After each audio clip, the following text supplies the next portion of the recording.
A very good morning to all of you. In this class, I am going to start with a new chapter, breathing and exchange of gases.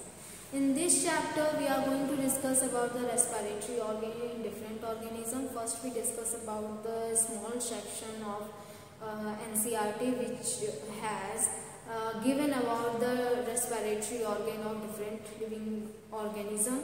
Then we will discuss about the human respiratory system, or how many organs participate in the respiration of takes place in human. What is breathing mechanism? We will discuss about the breathing mechanism and how the exchange of gases takes place in the lung alveoli. So these are the main points of our chapter. Then we will discuss about the regulation of breathing through the hormone or through the brain, or which part is the center of respiration. We will discuss about and respiratory disorders. The final topic is the respiratory disorders. So students, let us start with the breathing and exchange of gases. Here in this topic, in the gases exchange, we will discuss about the exchange of carbon dioxide and oxygen molecule need respiration, as we know. Needs to be thin for diffusion. The respiratory surface needs to be thin for diffusion, needs to be moist for diffusion. So because the oxygen bind with the moisture, as we know in the earthworm, or as we discussed earlier in the annelids in class 11, in the animal kingdom, which the topic is phylum Annelida, in which the respiration takes place by the body wall through the dorsal pore. Through the dorsal pore, mucus is secreted, or that cover the membrane or the skin of the earthworm, or through which gaseous diffusion occurs. Now parapodia also give rise to the respiration, or help in the respiration. Needs to be moist for diffusion, it is important. Needs to be in contact with gases, so that these are the property of the subspace. Or how do the protists can exchange of gases? We will discuss about the further the other animals too. So respiration of the protista done by the plasma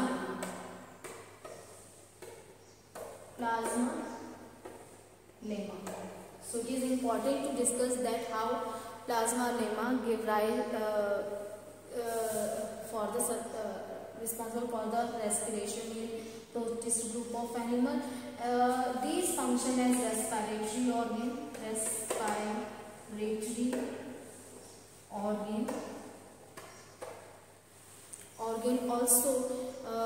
Also the plasma lemma function as excretory organ too. So respiratory surface is the cell membrane what derives the diffusion. So diffusion is carried out through the cell or protoplasm, which is present inside the cell of the protozoans or amoeba. So this is the diagram of the amoeba. Now students, let us discuss about how the gaseous exchange or respiration done by the coelentrates. So here is the example of coelenterate hydra.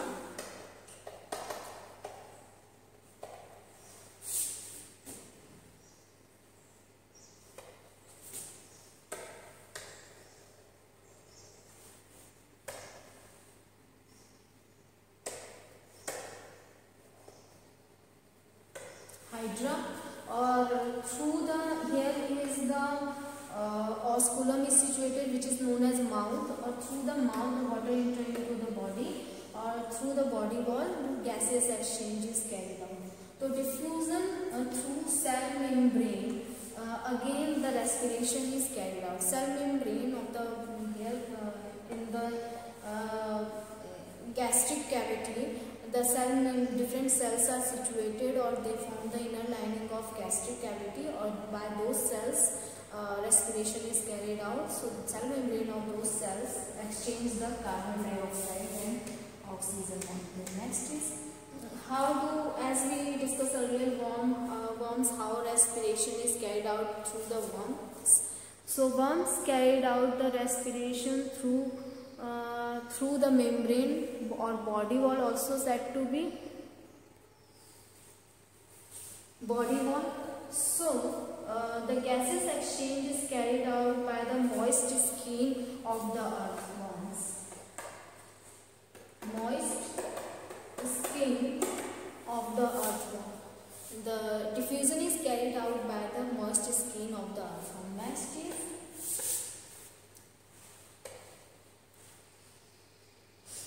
once live in moist soil, oxygen from air goes into the soil. So it is important from the moist soil. Next is the thin mucus coated skin is their respiratory surface for the gaseous exchange across the skin.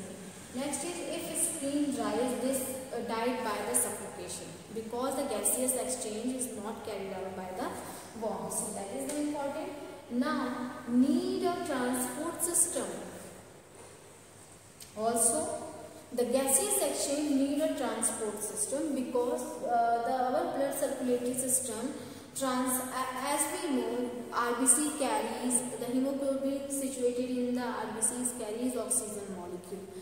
So the oxygen is traveled through the RBC or is traveled by our blood circulatory system or transported to different body cells or tissues. Need vessels. So as we know, vessels are important.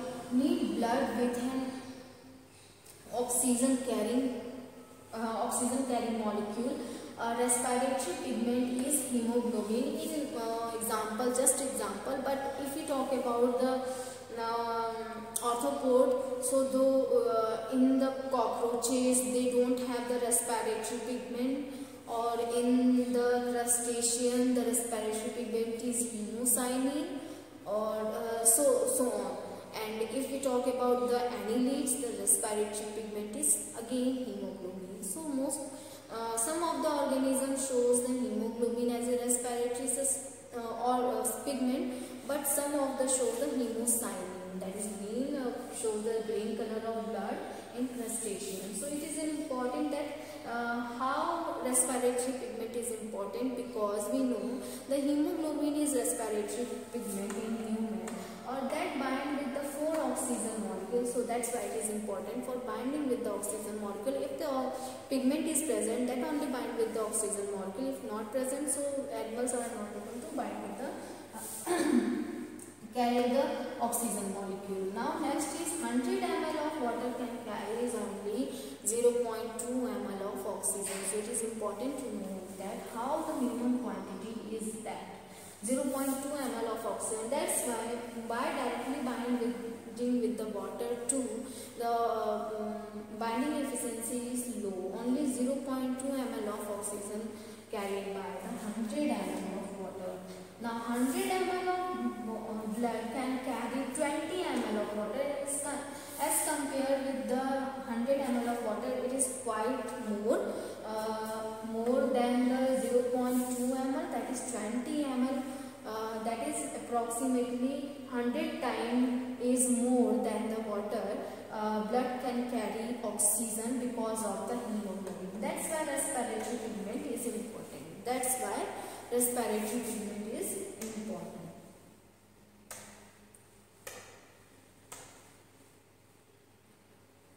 Now next is how do these earthworm this grasshopper will respire. इससे respire करेंगे. So they have this sparicles through which the gaseous exchange takes place. So they also, the cockroaches, they have the tracheal system through which the gaseous exchange takes place. Or if we talk about the larvae of the mosquitoes, they also have the sparicles. That sparicles are also said to be siphons, which are projected out from the water surface of water, so that they can easily drawn in the air present in the atmosphere, or or through which the gaseous exchange is carried out. So it is important to discuss in lower organism how the respiration is carried out through the spadicle, through the tracheal system, or through the skin, or different organs are considered as a respiratory organ in different type of other animals. So tracheal system is an important in the cockroaches, or book lungs in scorpio, book gills present in crabs or crustacean too. These are the respiratory organ, or coxal gland are also present in the arthropods, through which the respiratory or through which the gaseous exchange is carried out. So now next is the respiratory surface in human is provided by the lungs. What is the respiratory surface?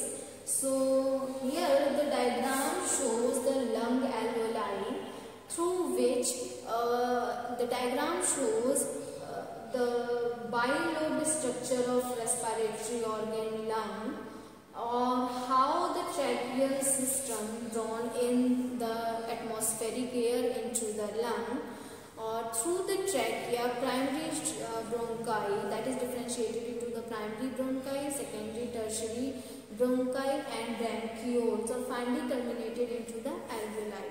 Or in the alveoli, when the gas or the air pass, the exchange of oxygen molecule and carbon dioxide carried out through the surface of the lung alveoli. So the bronchi part of the respiratory system, but not part of the lung. So it is not part of the lung, only the bronchioles is the part of the lung. Now, except this, if we talk about the structure of bronchi or bronchioles, so here is trachea, which have cellular rings, that is called annulus, or commonly known as rings. So these bronchi or these rings are known as bronchus. These bronchus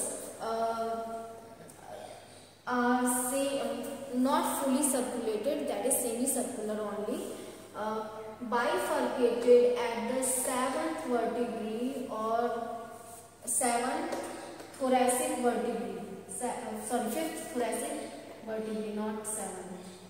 5th thoracic vertebrae bifurcated or divided into 2 primary bronchioles. The trachea divided into 2 primary bronchioles. Another important thing is trachea started with the larynx. Larynx have the cartilaginous flaps or covering through which they inhibit the entry of food during the respiration into the windpipe. So that is the upper portion that covers the laryngeal portion of the respiratory system. Next is important that the larynx also function as sound box, or through the air pressure that is created by the diaphragm. We can speak by air pressure created by the diaphragm, or through the flap or cartilaginous covering of the larynx, or that the pressure is maintained by the flap or the larynx and the diaphragm. Now, it also helps in the prevention of food which can be entered during the respiration into the windpipe. That's why it is covered with the cartilaginous cartilaginous covering. This is known as epiglottis. Epiglottis. The covering is known as epiglottis. Next is the lung is covered by the pleural membrane. The 2 pleural membrane are covered the whole lung, so that reduce the friction in between the lungs and the thoracic chamber or the ribs. So it is important to note that here is pleural membrane. Pleural membrane prevent the friction may cause in between the um, lung and the chamber, lung and the ribs of ribs.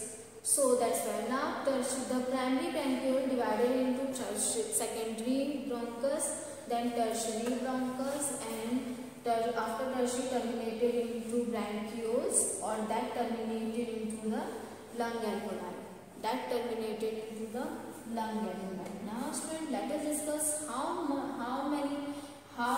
amount of air drawn in during the or exchange during the breathing mechanism. In the inhaled air, so many type of gases are present, like 79% of the nitrogenous gas present in the air, 20.9% oxygen present in the inhaled air, 0.04% carbon dioxide, and some amount of water in the form of water vapor.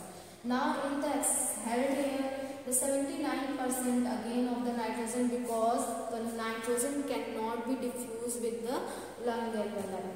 Now 16.3% of oxygen, which is released during the expiration. When that means only approximately 4.6% of oxygen only inhaled during the breathing or diffused during the breathing, or 4.5% of carbon dioxide removed from the body. So it is important to note how less amount of oxygen only diffuses during the inspiration. Much of the oxygen released as such as like 16% of oxygen. If we discuss about the lung volume, so what will be the lung volume? The tidal volume is about 500 ml of air in and out during the rest. 500 of ml in or out during the rest, but the 3500 ml during the exercise. 12 time of breathing takes place. So 12 time of normal breathing takes place during the exercise, but the 40 breaths per minute during the exercise. So it is quite huge in amount. Now next is the functional residual capacity, always left with 2300 ml air after the breathing out. So how much amount of air left after the expiration? That is 23 ml of air. If these also drawn out or exhale outside the, so our lung alveoli collapse in the absence of these 2300 ml of air. That's why altogether it is not removed after the exhalation. Some amount of air is still present in the lung alveoli. So it is important to know. Now this is the structure of lung alveoli, or how what is the structure of lung alveoli? So, or diffusion, it is actually showing the diffusion surface. The lung alveoli formed by the epithelial membrane, or the lining of the lung alveoli is formed by the epithelial membrane, and the lining of the blood vessels formed by the endothelial membrane. These are the squamous epithelial membrane, that is known as endothelial membrane in the blood vessel. So the lung, which is the oxygen molecule which is present into the lung alveoli diffused with the membrane. That three membrane is formed by the epithelial membrane of lung alveoli. Then basement substance is also present.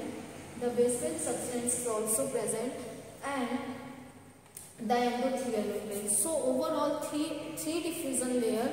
Through three diffusion layer, the oxygen diffuses into the blood vessel. Now student, how the mechanism of, before going to discuss about diffusion of gases, first we discuss about the video which I like to present.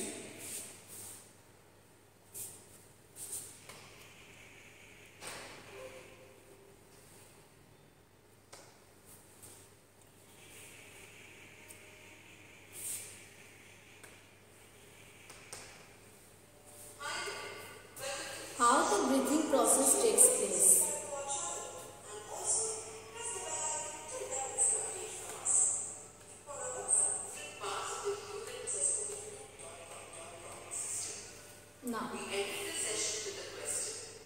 We will find the answer to that in this session. Let's begin. Have you observed the movement of our chest region or belly when we breathe? That's right. the video is related with the breathing mechanism in human. Well, breathing is a physical mechanism of taking in air and exhaling it out of the body. This process involves two main steps. The first step is inhalation or inspiration. This is a physical mechanism of taking in air. The diaphragm is a dome-shaped muscular tissue that separates the chest cavity and the abdominal cavity. During inhalation, the diaphragm flattens, making more space for the lungs in the chest cavity. So the video is saying about how Outwards and outwards. It is due to this the ribs are the respiration takes place through the diaphragm. When the diaphragm becomes constricted, the lung alveoli,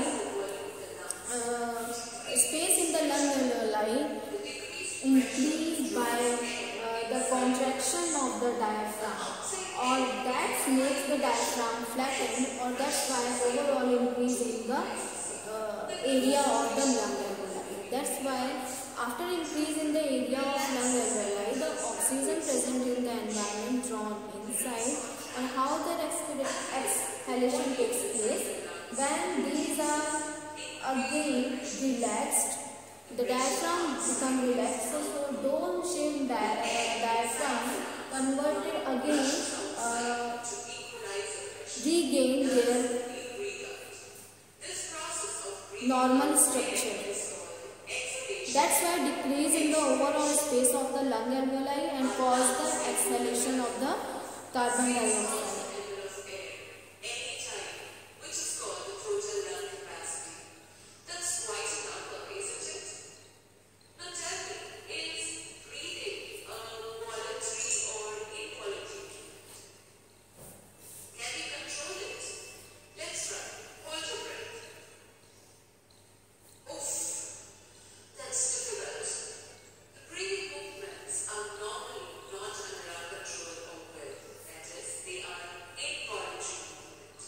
But to some extent, one can cautiously control the rate of breathing.